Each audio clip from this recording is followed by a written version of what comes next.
We're going to talk about faith today, but we're going to do it from a little different perspective than you may think. Have you ever asked yourself, why are you here? Hopefully we have. Why are you called for such a time as this? Why called now? Is it just to get your own salvation? Is that the reason we're called to the church at this time? Or is there a purpose working out in your life? We're going to look at a couple examples in the Bible, spend some time with them as the next slide shows, and show how they overcame the 7 enemies of faith in order to do the work in their day, some 2,500 years ago. We're going to explore Esther in the book of Esther. You want to go back there, we can do that. And Mordecai, her older cousin. Evidently, Esther's parents died, and the cousin took her in as his own daughter, raised her.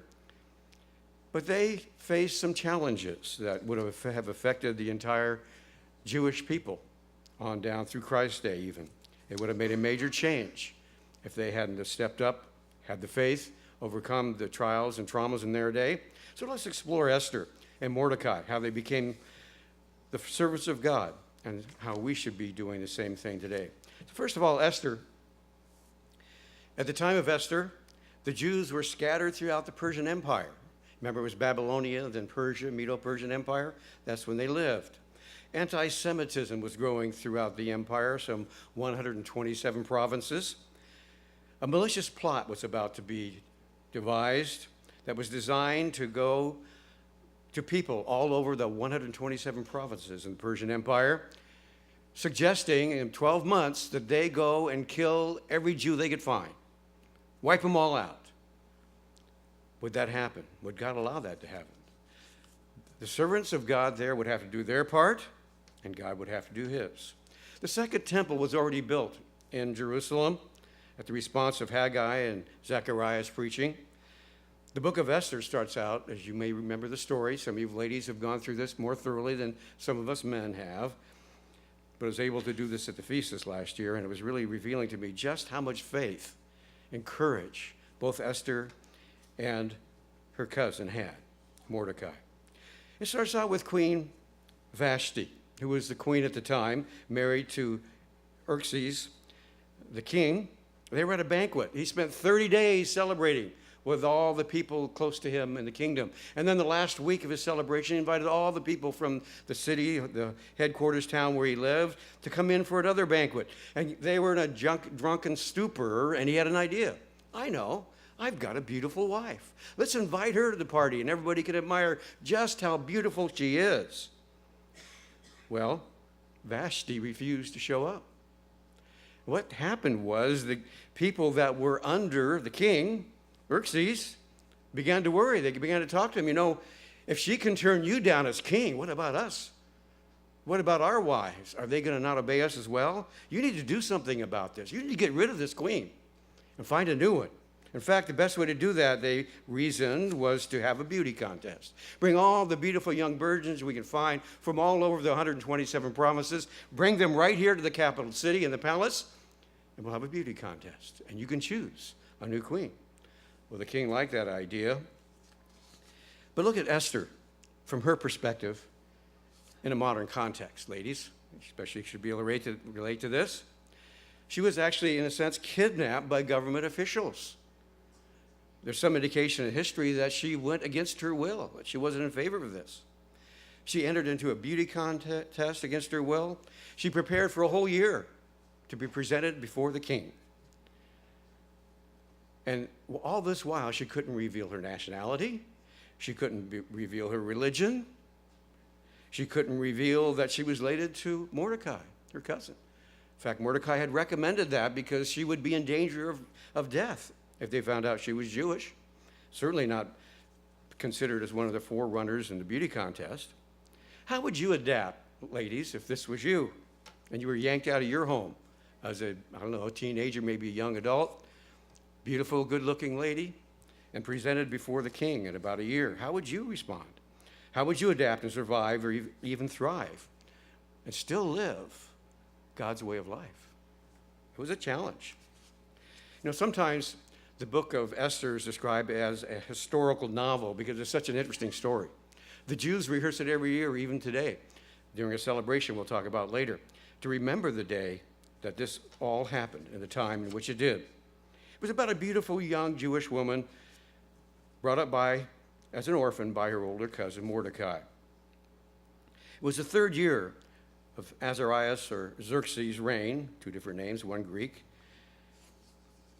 And it talks about the marvelous, fantastic salvation of the Jews and two brave individuals who stepped out on faith, who didn't lack faith, who didn't let the enemies of faith keep them from doing what God called them to do at that time.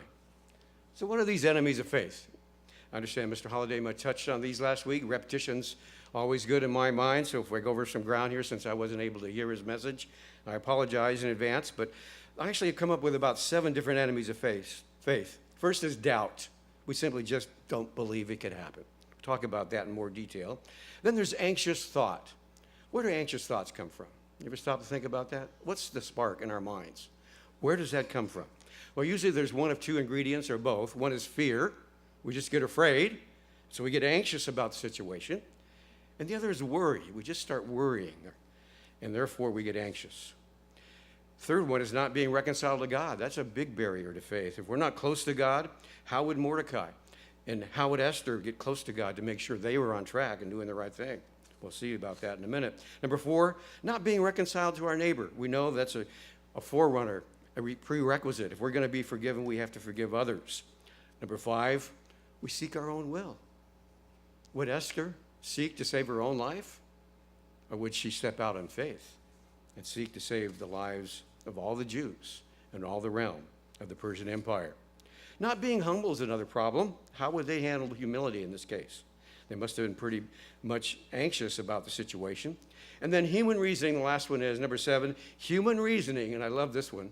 Some of you have helped share this on the booklet I'm working on, and I really appreciate your input. Human reasoning without spiritual understanding.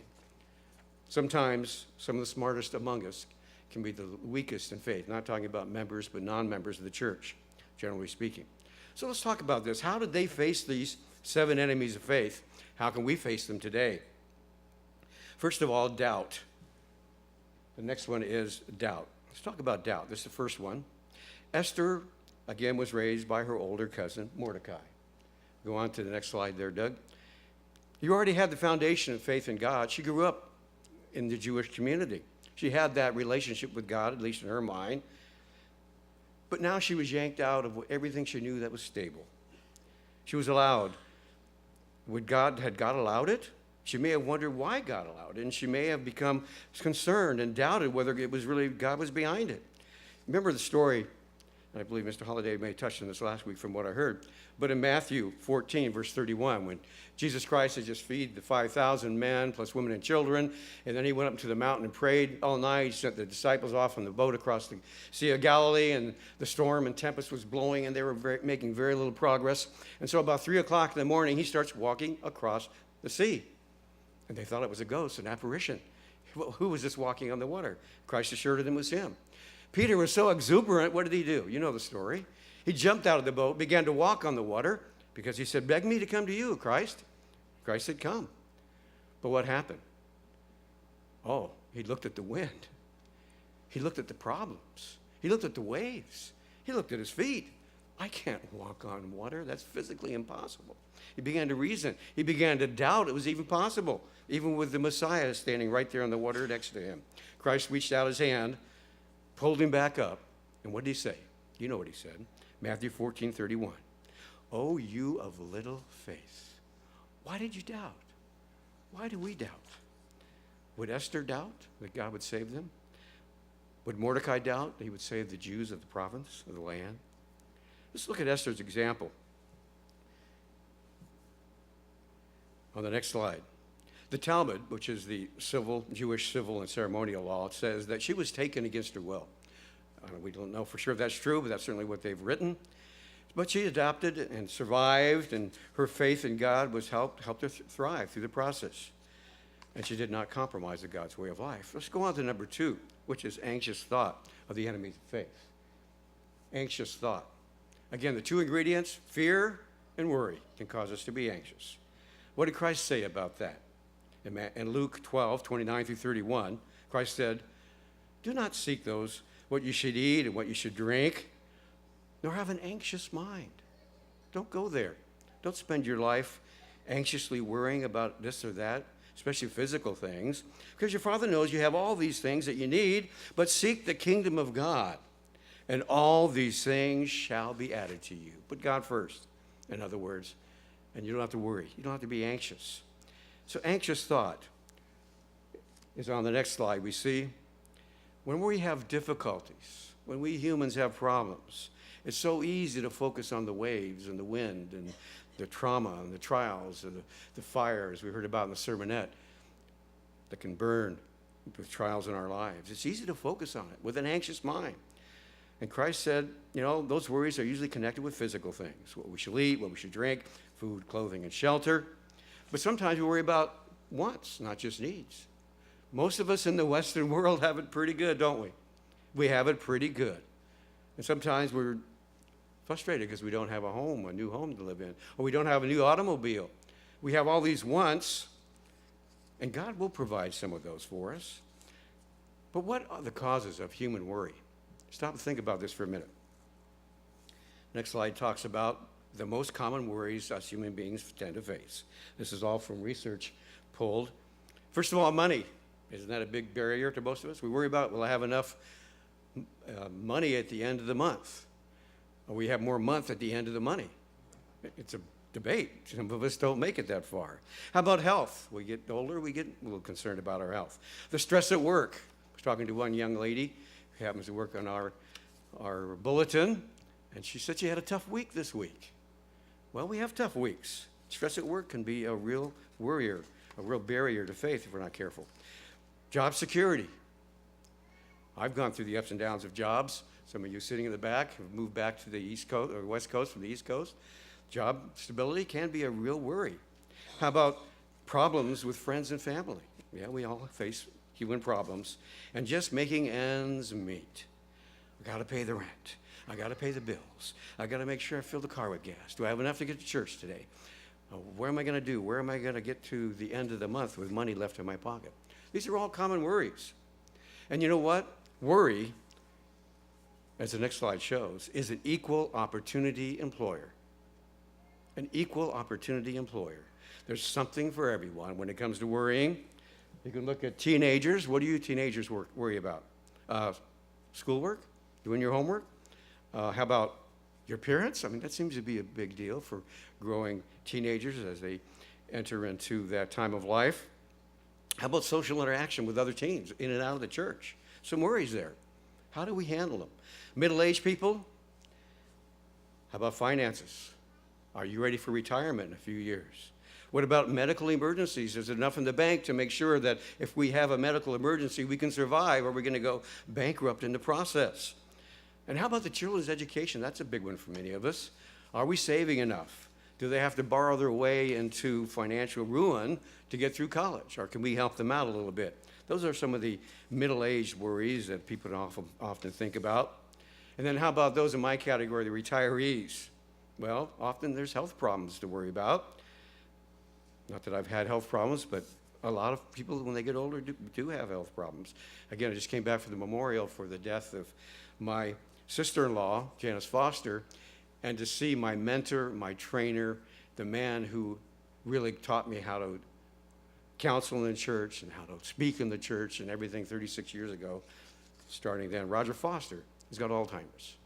It was really hard for me to sit there and see him. That brilliant mind that he had, now vanquished and mostly gone.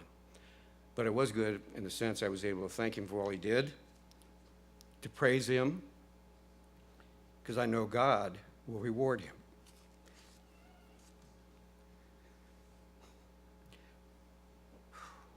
So health problems can be a concern.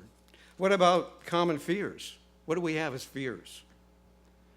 Well, the fear of pain, some of that's good. We don't want to put our hand on a burning stove, right? We should be a little bit afraid of hurting ourselves. We don't want to have accidents. We don't have problems that are going to cause us injury, that are going to keep us from being 100%. So some of that fear is good, but fear of just having pain can keep us from doing a lot of exciting things. Some people have fear of flying, fear of traffic, fear of sickness, public speaking, fear of heights, darkness, fear of rejection. Oh, we don't reach out to others We're not as friendly as we should be, because what if they reject us?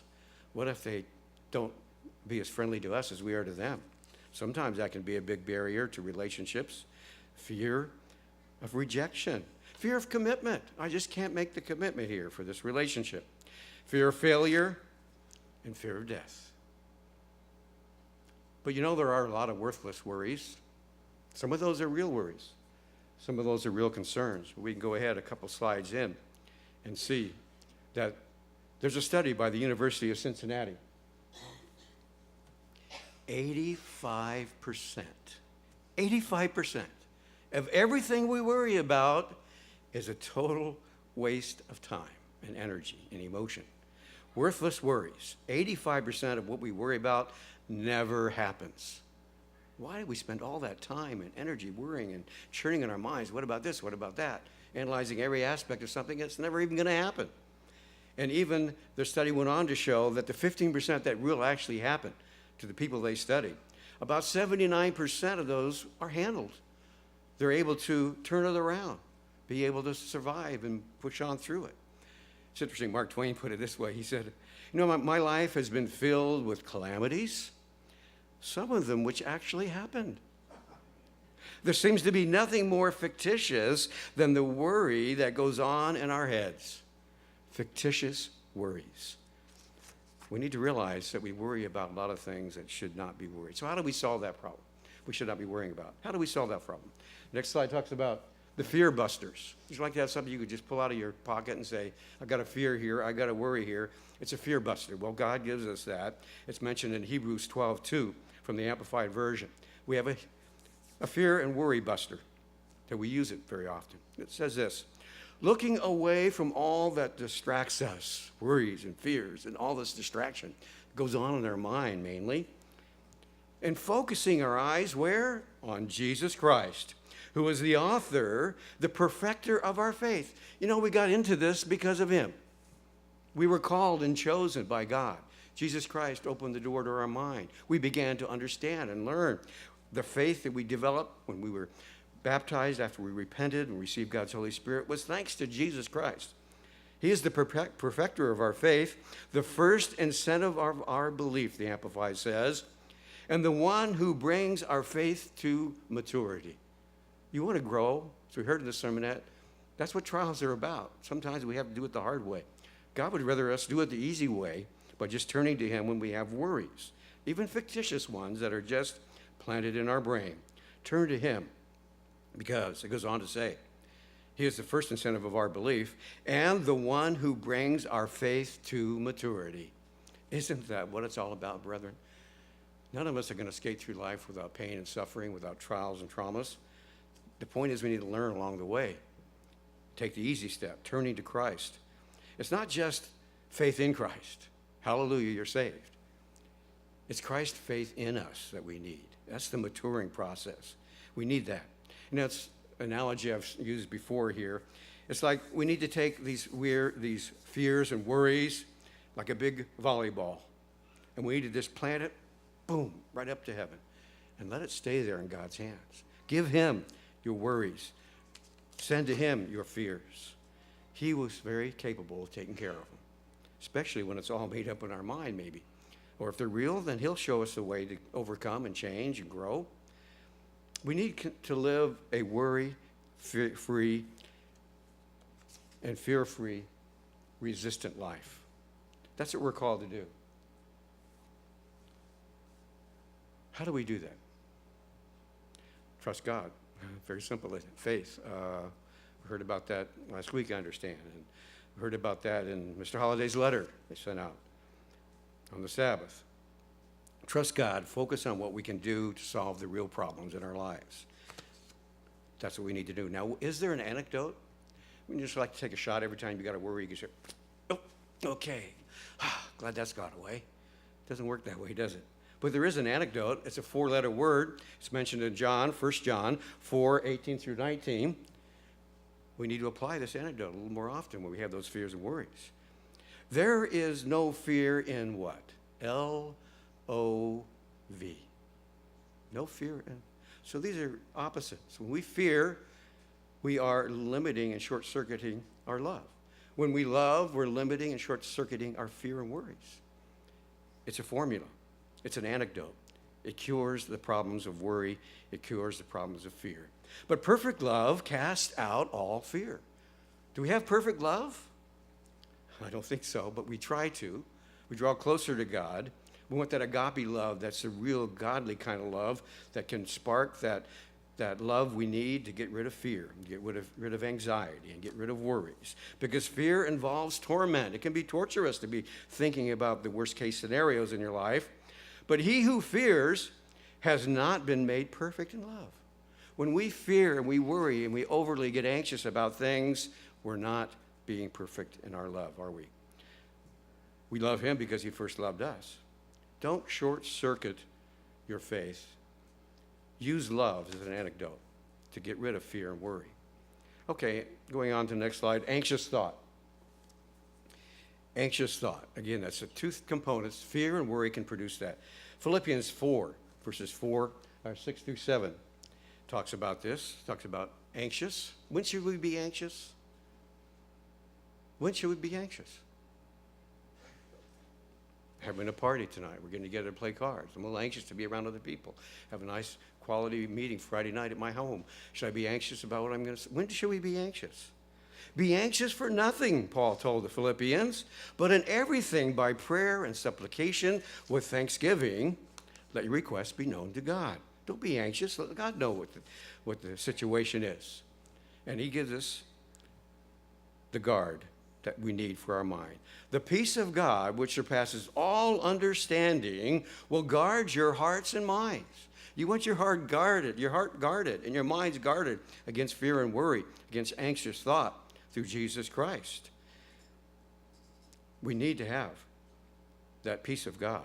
When we turn to God in heartfelt prayer, we can be anxious for nothing, just accepting his will in our life. Esther and Mordecai finally were able to come to that point. The peace of God is a shield. It's a guard to protect against anxious thought. Be anxious for nothing, Paul told the Philippians.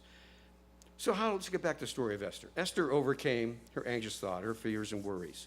But it wasn't easy, was it? Think about it. She accepts her new reality. Okay, I've been pulled here against my will. I'm going to have to prepare for a year for the stand before the king. Pretty frightening situation, perhaps, but she accepted reality. Do you think she went to that beauty contest when it was her turn to stand up before the king with anger, with fear, with worry, with intimidation in her heart? How would that project her beauty to the king?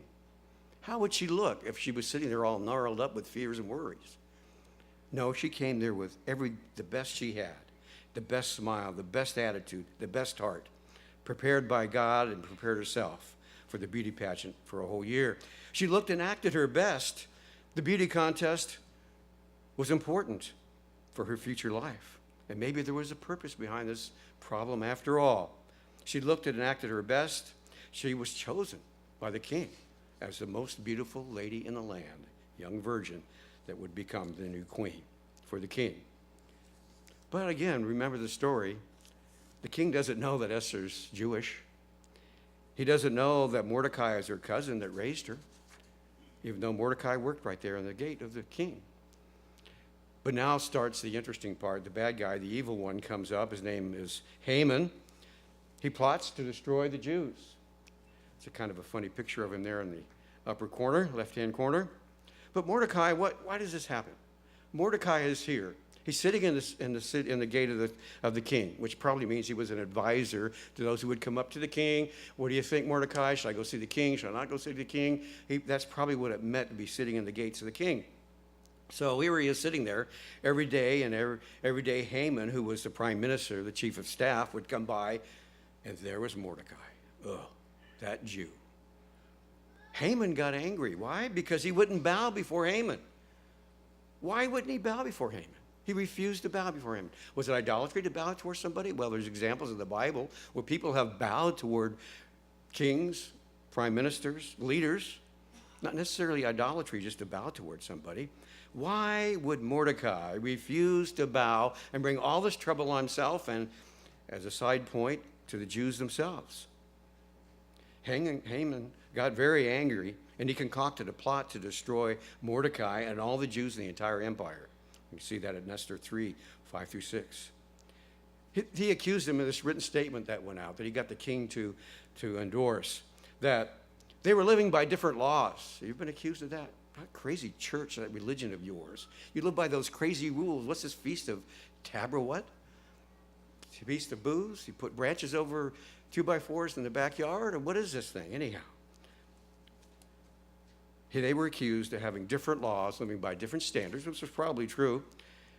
But they also followed the king's laws, which they were accused of not doing whenever they could, when it didn't conflict with God. So there was a decree sent out with Haman using the king's ring to stamp the decree to destroy all the Jews. A timetable was set. 12 months from then, there would be the massacre, the total cosmicide of all the Jews in all the realm in 127 provinces. This was to happen 12 months later, March 473 BC. Again, why was Mordecai refusing to bow to Haman? We don't know for sure. There's no explanation. But Haman was an Amalekite that the Jews were supposed to wipe out many years before. Their natural animosity between the two races. Esau, remember, the brother of Jacob, was the one who sold his birthright for a pot of porridge. Well, the descendants of his were the Amalekites. And there was natural animosity, just like there is in the Middle East today, between these same groups of descendants who are at each other's throat, jealous and upset that God favored one over the other. The next question is, what would have been the result if this plot was successful? Think about it. Every Jew in the land wiped out. What would be the result? Well, about 500 years later, Jesus Christ would start his ministry in Jerusalem. Would he have been able to go to his own reject him as the chief cornerstone? Would he have been able to mainly go to the house of Judah, which is what he was sent to do, if they weren't there? And what about Jesus Christ himself? As was pointed out to me earlier today. If there are no Jews around, how could he be a descendant of David? How could he even be born? The consequences for these actions was horrific on down through time. Would God allow this to happen? Why did it happen? Look at World War II. 6 million Jews were wiped out. There's this animosity through the spirit world that constantly goes after trying to destroy you and me as God's people, and the Jews and Israel as God's people. Satan hates God's people. Physical Israel and spiritual Israel. Just that simple. And he's never going to give up trying to destroy them. Christ did come some 500 years later. He did fulfill his ministry, and the prophecies that he fulfilled at that first coming were amazing. The same is going to be true at his second coming. There has to be a strong, dominant Jewish presence in the Middle East, in and around Jerusalem when Christ comes a second time to fulfill prophecy. God brought it about then. God spared his people then. He will spare them in the future. Now, what about Mordecai? What would you do if you were him and your niece was there now queen for about 5 years, married to Xerxes, and you heard the rumors rippling through the palace that there's this decree that went out, and the Jews in the far out reaches of the 127 provinces got these decrees and they read them. We're going to be killed in 12 months. What would you do if you were Mordecai? Esther 4, verse 14. Esther 4, verse 14 says, Mordecai came to her and said, look, you're like my daughter. I raised you from a small child. And he said, if you remain completely silent at this time, relief and deliverance will arise for the Jews from another place. He had the faith that God was going to spare the people somehow. But he knew the shortest way and the quickest way to get that done was for his niece to go to the king. After all, she was the queen. Why not do this? From another place, deliverance will come, but you and your father's house will perish. Yet who knows, and here's the point of this whole sermon, who knows whether you have come to the kingdom for such a time as this? Who knows whether you're sitting here at church for such a time as this? What is our calling, brethren? Why are we here? Not just to get our own salvation. We're here to do a work, to be representatives of God. And we'll see that a little later, what our responsibility is regarding that. Who knows whether you have come to the kingdom, to come to the church for such a time as this? Mordecai did his part. Now he trusted God to do his. Esther is considering Mordecai's request. What would you do if you were Esther? Let's see, risk your life? If you admit you're a Jew, would she be kicked out of the kingdom, be thrown in prison, be killed? If she said that Mordecai is really my cousin and he raised me, could that cause a problem? Mordecai was the one who suggested she not do any of those things. So as Esther's considering the request, and it was a big request, what did Mordecai do? Because they were threatened with extinction, Mordecai and the Jews engaged in public mourning and fasting and probably prayer.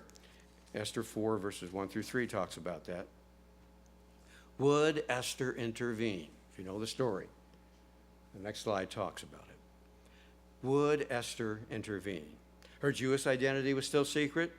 Revealing it was very dangerous. She would be killed along with the rest of the Jews in the logical progression of that decision. No one could approach the king unless they had a royal summons. Even the queen couldn't. Go into the inner court in the middle of the king's business and interrupt was something you would lose your life over. The penalty was death. Now the king could raise his golden scepter and say, okay, I'll have mercy. But if he didn't, you were surely going to die. So she sent her concerns back to her cousin Mordecai. You really expect me to do this? Her human reasoning had to be, are you kidding me? I'll be killed if I go to the king's inner circle. But yet, would she rely on her spiritual understanding and her responsibilities that she saw? What would her decision be? Well, Esther's faithful decision came on the next slide. In Esther 4, verses 15 through 16. Could you be this courageous, man or female, today, sitting here today? Esther 4, verses 15 through 16. Then Esther told him to reply to Mordecai. Okay, send a note to my cousin. Go, gather all the Jews who are present in Shushan, that's the capital city where they lived, and fast for me. I need your prayers.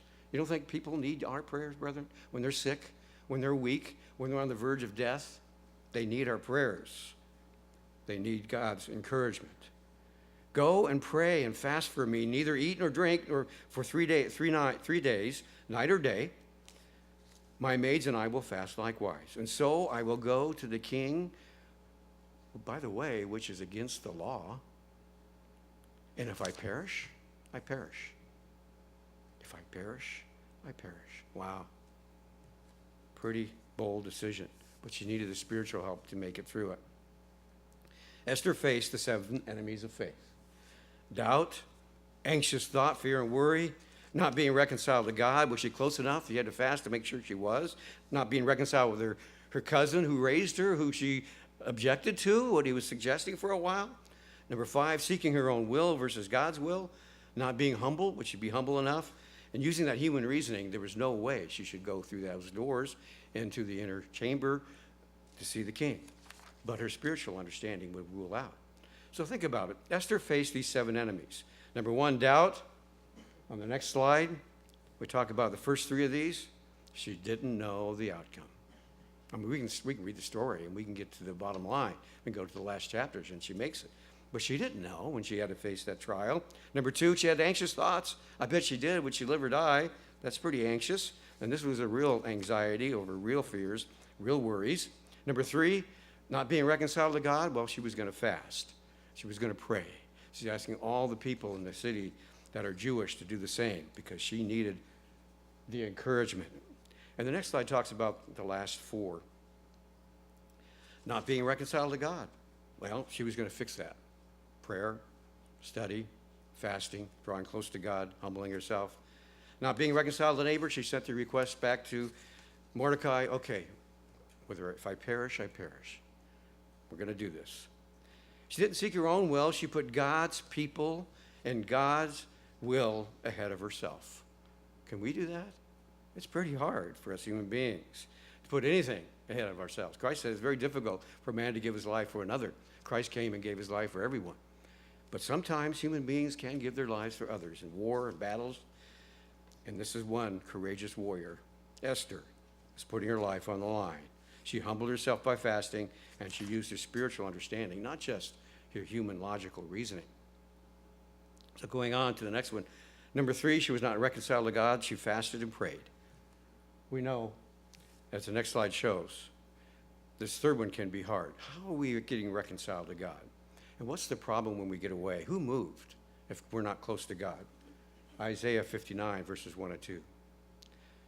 Behold the Lord's hand. Think about God's hand reaching down to help you. The Lord's hand is not shortened. Oh, I just can't reach that far, sorry. Maybe next week we can try it again. His hand's not shortened, that he cannot save. His ears are not heavy, that he can't hear. Speak louder, I can't hear your prayers. That's not the problem. But your iniquities, oh, there's the problem, have separated you from your God, and your sins have hidden his face from you, so that he will not hear you. Oh, Esther had to be reconciled to God, and that's part of the fasting. It's self-examination. We do it on the Day of Atonement. We should be doing periodically examinations through the year, not just in the spring holy days going in, into the Passover. We need to make sure we're reconciled to God, or our faith is going to be extremely limited. Okay, 2 Corinthians 5:20 talks about our responsibility. Why are we called now? Why are you here? Why am I here? 2 Corinthians 5:20. Now then, we are ambassadors for Christ. How do we live up to our ambassadorship? How do we do in setting the right example, working with people and be caring and understanding, even if they misunderstand us, falsely accuse us? How do we handle our ambassadorship? As though God were pleading through us, Paul says to the Corinthians, we implore you, Paul says, on Christ's behalf, as Christ's ambassadors, be reconciled to God. You can't get there without that. Why are we even here if we're not being reconciled to God? Because we have no power, no strength in ourselves. Physically, maybe, but not spiritually. So number 4, not being reconciled to neighbor. How did Esther handle that one? Not being reconciled to neighbor. We know that Christ said in Mark 11:26, very straightforward words. He didn't pull any punches. But if you do not forgive, neither will your Father in heaven forgive your trespasses.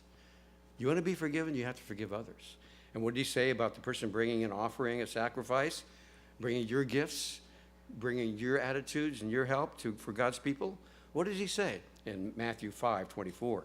First, foremost, before you do any of that, before you think you're going to serve me, go be reconciled to your brother, and then come and give your gift. Then come and give your gift. Number 5, seeking our own will. Esther faced that. She put God and the people ahead of self. A remarkable thing. Proverbs 14:12. We all know the scripture. Proverbs 14:12. We know there's a way that seems right humanly, carnally, rationally.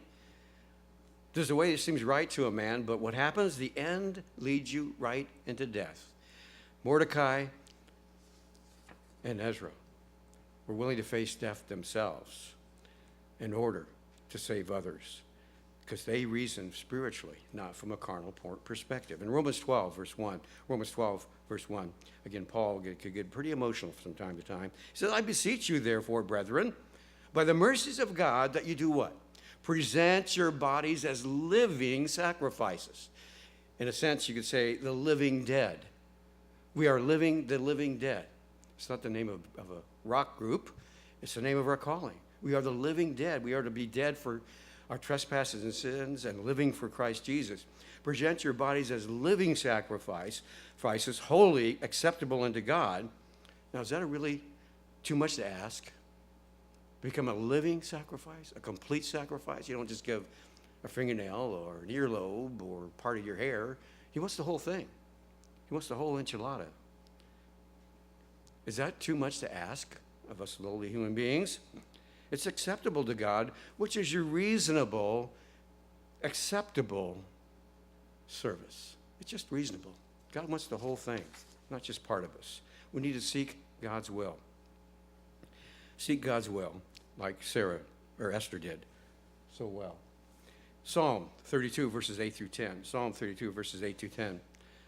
When we put God's will before our own, it's a major milestone for us lowly human beings who are struggling to get our will and get ahead and get what we want. And, well, I want this now. Give me patience and give it to me now, right? That's where you tend to be. We can put God's will ahead of our own like Esther and Mordecai did. It says a lot. Psalm 32, verses 8 through 10.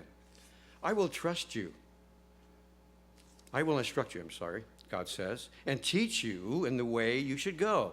I will guide you. Would you want this kind of guidance from God? We've got to put his will ahead of our own. I will guide you with my eye. Do not be like those horses or those mules that you know about who have no understanding, just dumb, blind animals. You have to put a harness on and a bit in their mouths before they'll even come close to you, or else they'll not even come near. Don't be like that. God wants to volunteer the entire living sacrifice. Number 6, not being humble. Ezra was going to take care of that, wasn't she? She humbled herself with fasting. That's really important because the scripture here in James is one of my favorite. James 4, one of my favorite authors as well. James 4:6. Therefore, he says, God resists the proud, but gives grace unto the humble. You want grace and favor, mercy, forgiveness? God gives that to the humble. But the word resist here, God resists the proud, means a lot more than just resists. The Mount's reversed interlineary says this: God opposes. Another translation says, God is in battle array. He's fighting the arrogant and the proud. You don't want to be on that side of the fight. You want to be on God's side. God opposes the proud, but gives grace unto the humble. Our battle is not with God unless we're getting our ego too big, then it may be, and God may fight against us. Number 7, human reasoning without spiritual understanding. You know, the mind is a marvelous machine. God designed us to use every aspect of those synapses in our brain to the maximum potential.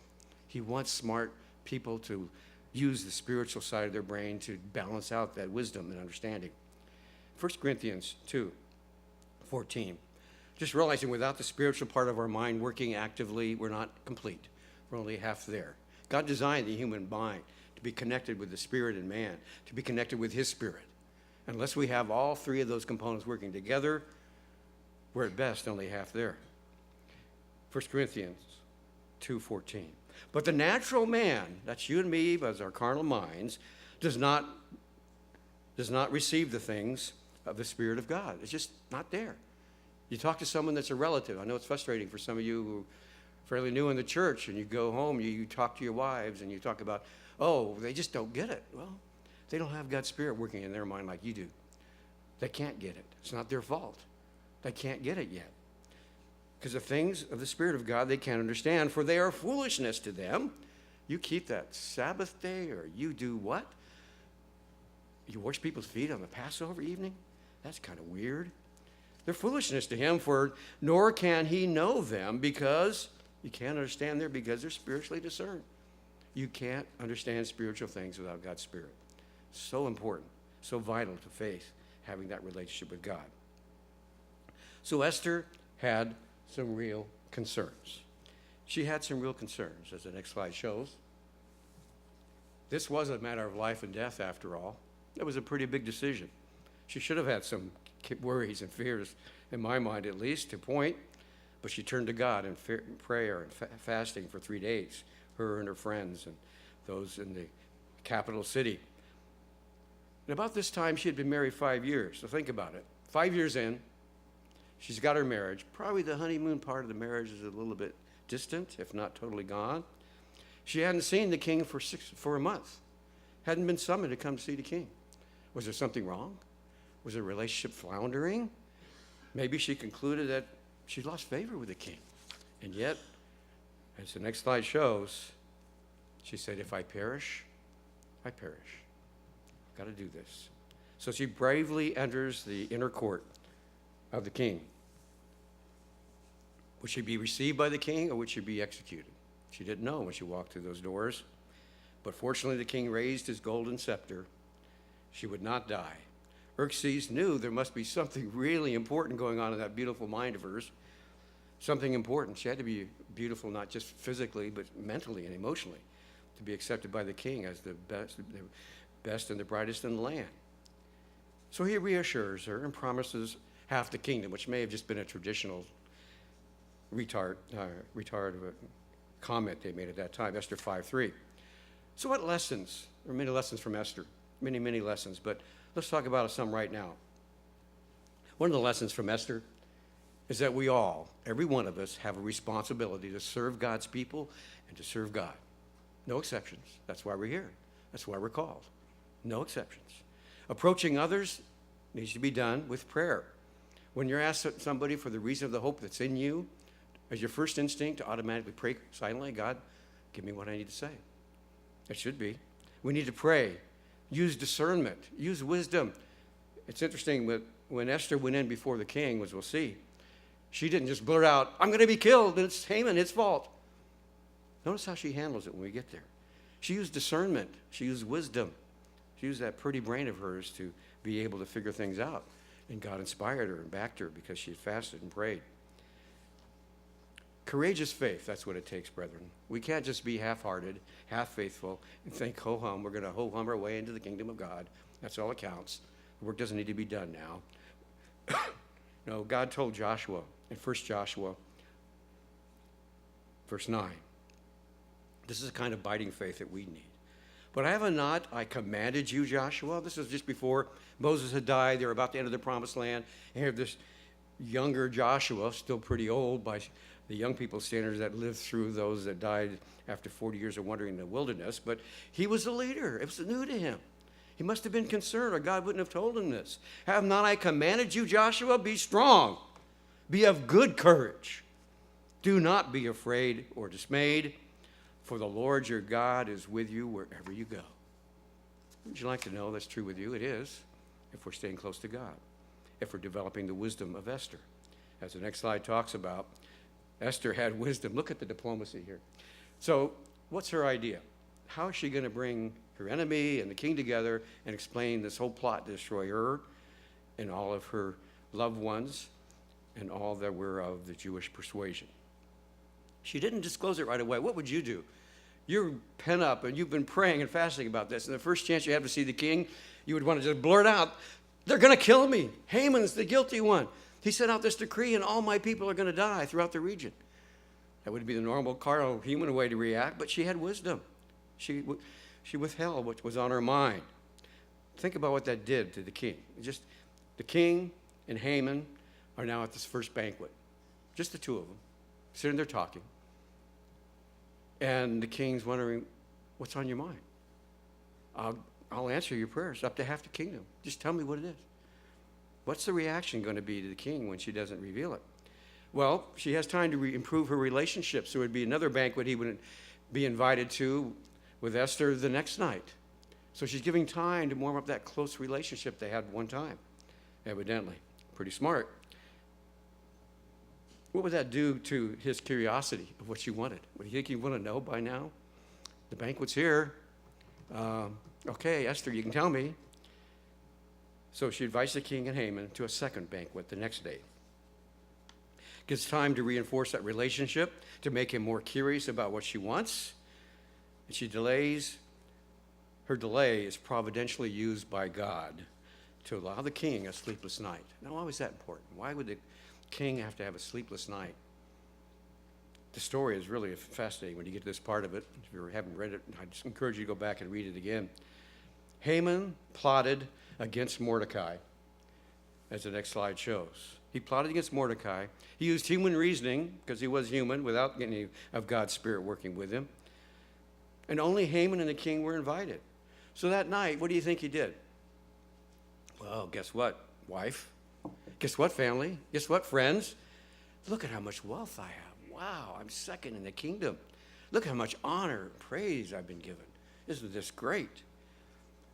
He didn't read the Bible, but if he did read the Torah or the Proverbs 16:18, he would know that he was headed in the wrong direction. Pride goes before destruction. and a haughty spirit before a fall. Haman was about to learn that the hard way. He goes on, Haman plotted against Mordecai. He uses human reasoning instead of spiritual understanding, as he had done. Haman was agitated because that day when he walked by, there was Mordecai. Oh, Mordecai, sitting on the gate of the king. He won't bow to me. Just drove him crazy. So he decided, I'm going to build some gallows. And the next day, the next morning, before this banquet, the second one, I'm going to go to the king, and I'm going to suggest that Mordecai be hanged on them. So he had the gallows built, and he went home, and he wallowed in his glory. He could just think about going merrily without Haman around, without Mordecai around, to the king's next banquet. Just the three of them. Wow, pretty egotistical. But the king had a sleepless night. Something happened here.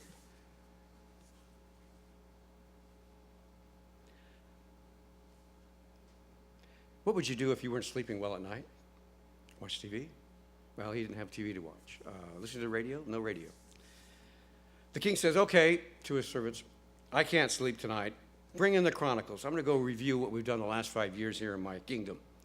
Read the Chronicles to me.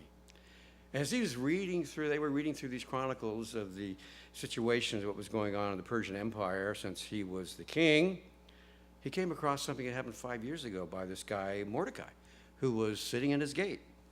And Mordecai had revealed a plot where two of the servants of the king were out to kill him. It's not very uncommon for the kings in those days, at that time. And he was delivered. He wasn't killed. But Mordecai was never rewarded for his loyalty. So the king asked, well, what did we do for him 5 years ago? Nothing. Nothing. Well, we've got to take care of that. So what are the lessons we can learn from Mordecai's reactions here? After the sleepless night, we see a slide that talks about Mordecai. Number one, God is sovereign above all. If he needs to wake the king out of sleep in the middle of the night, make him read what he wants him to read, he can get that done. God allows or controls every event. Doesn't mean time and chance doesn't happen because he lets it happen. It does mean he can be in control anytime he chooses, especially if we're on his side and we're humble, trusting him. Mordecai did what was right 5 years earlier, and there was no reward. He didn't get any immediate payoff. He still did what was right. You think he was expecting it 5 years on now? Well, any day now, the king's going to wake up and reward me for saving his life. No, I'm sure he'd gone on to other things. He did it what was right even when there was no payoff. And God inspired the king to discover Mordecai's act, and the king wanted to reward Mordecai. It's interesting, Proverbs 21, written by King Solomon, because he lived through this, early part of his life at least. Proverbs 21:1, the king's heart is in the hands of the Lord like the river of water. He turns it whichever way he wishes. That certainly was the case here. Haman was about to fall deep into his own trap. Xerxes wanted to set things right for Mordecai. So Haman arrived the next morning expecting to be able to talk to the king and convince him to let him kill and hang Mordecai. Hanging at that time, I don't want to get too gruesome, but it wasn't by the neck with a rope. Evidently, from what research shows, is that it was like a big pale stake, a pointed stake, and they take the guy's body above it and drop him down on the stake. Not a pretty way to go. Whew. Sorry about that, but that was the graphic way people were killed. So this is what he had planned for Mordecai. The king asked him, what should be done to someone we need to honor? Thinking of Mordecai. What should we do to someone who served the king very well? In Esther 6:4-5. Well, Mordecai's pride, of course, he had to figure out, it had to be me who was going to reward. I mean, I'm the servant. I serve him more than anybody. I'm the second in command. I'm the prime minister, the chief of staff. It has to be me. So Haman came up with a good idea. He said, what you need to do, thinking it was going to be he that would be the one receiving all this praise, get your clothes, king, some of the best clothes you have, put it on this person. Get your horse and set him on top. And then make a leader of your kingdom, walk him throughout the streets with everybody praising him. Haman thought for sure this was going to happen to him, but the king thought, well, that's such a good idea. You know what? We're going to do that. And he made Haman take Mordecai out and do that very thing.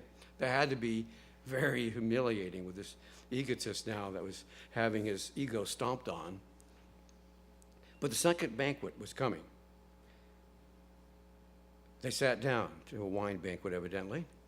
And the king asked, okay, it's time now, Esther. What do you want? Why are we here? Why did you come into my inner court when you know you could have been killed for doing that? What's going on? He promises, I'll grant you half my kingdom. Just tell me. You don't think he was curious by this time? Esther used wisdom in this whole process. So Esther makes her impassioned plea. In Esther 7, verse 4, Esther 7, verse 4. She makes an impassioned plea for herself and for her people.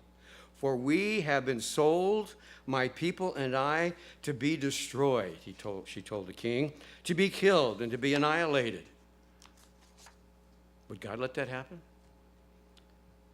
Esther and Mordecai stood up to help prevent that from happening. And then Esther identifies who this culprit is. In the next slide, we see Esther identifies Haman. When this decree was sent out, it was written by Haman. It was rubber stamped in that sense by the king. He didn't know who these people were. He agreed some people could be killed because they kept other laws.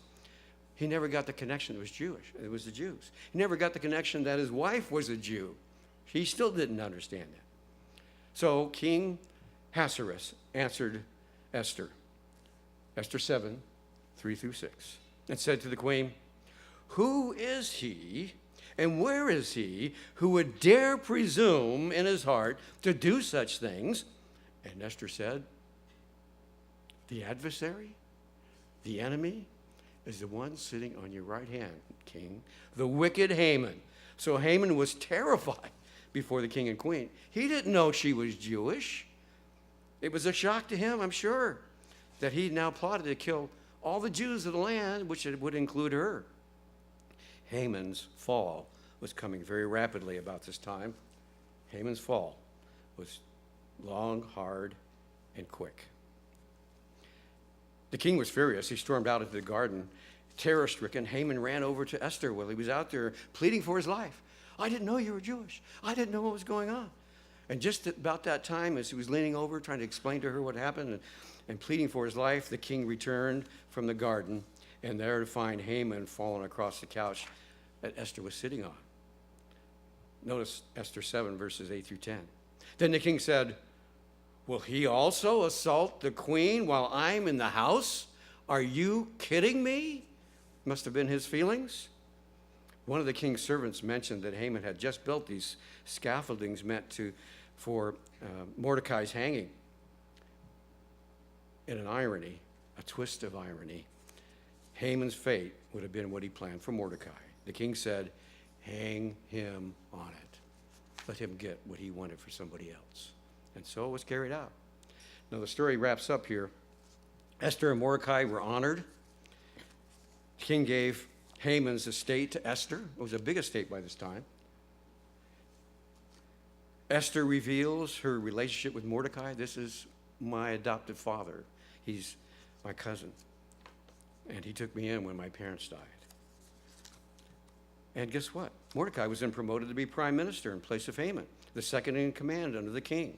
Esther committed Haman's estate that was given to her to Mordecai, who now became a very wealthy man. You don't think God can bless us if we stand up and do what's right? This is a story that's proof. He will. We do our part, God will do his. And the new edict, but what about all the Jews of the land? The Persian Empire required that once an edict goes out, even the king can't change it. It's there. These people are still going to be killed just a few months from then. What are they going to do now? So they went to the king, and he said, well, you make up a new edict. You, Esther, Mordecai, make a second decree. Send it out throughout the land. Part of what it said was this, Esther 8, verses 11 through 12. Part of what it was is this. The Jews can protect their lives. The way it was set up is that anybody that didn't like Jews on a certain date, 12 months from the time it was set originally, could kill the Jews. And they would have no choice but to be slaughtered. But the second decree went out in time to stop that. They could protect their lives. They could destroy and kill and annihilate all the forces of any people in the province who would assault them. That's a good counter-cure. And as it turned out, how many enemies do you think the Jews had? How many enemies? Right there in the capital city, there were 500 enemies of the Jews that were killed so they could protect themselves. There were 75,000 that were killed throughout the 127 provinces. Jewish haters abound then, and they do now, because God, people, spiritual Israel and physical Israel, are important to God. And even Haman's 10 sons were all killed. The Jews flourished throughout the land. The Jews today celebrate this, as I had confirmed with my good friend. They celebrate this time every year, called Purim. They've been doing it ever since that time. Haman died. Mordecai, the relief came. The decree arrived, and the morning turned to rejoicing. The great fear of the Jews began to spread throughout the land. People claimed, I want to be a Jew. It probably was safer for them at this time. So God turned this whole thing on its head and made them grow in number, not shrink. God turned it all around. And so the Jews, as Mordecai suggested, sent out another decree and said, we should celebrate. We should do this annually. We should remember the story of Esther, the story of two people who stood up for God, and God turned the whole world upside down to protect his people, just as he will do for us as we approach the Great Tribulation in the time of the end. They celebrate these today. They dress the kids up with costumes, I understand. They fast the day before in reminiscence of the fasting went on here. They throw a big banquet and have a good time. It's not a holy day, but it's a day to remember Esther and Mordecai, the two heroes of faith. And the lessons of Esther: be faithful to God, and he'll be faithful to you. Know you have a purpose right here, right now, for your life, just as they did. Who knows if you were called for a time like this? And don't forget the boomerang effect. The wicked, as Psalm 7:16 says, his trouble shall return upon him over his head. And as Luke 6:38 says, for the same measure as you measure, it will be measured back to you. Haman learned that one the hard way. So just remember, brethren, remember Esther, remember the story, and remember Paul's advice to Romans 8:28. We know that all things, good, bad, and ugly, work together for good to those who love God, to those who are called according to his purpose.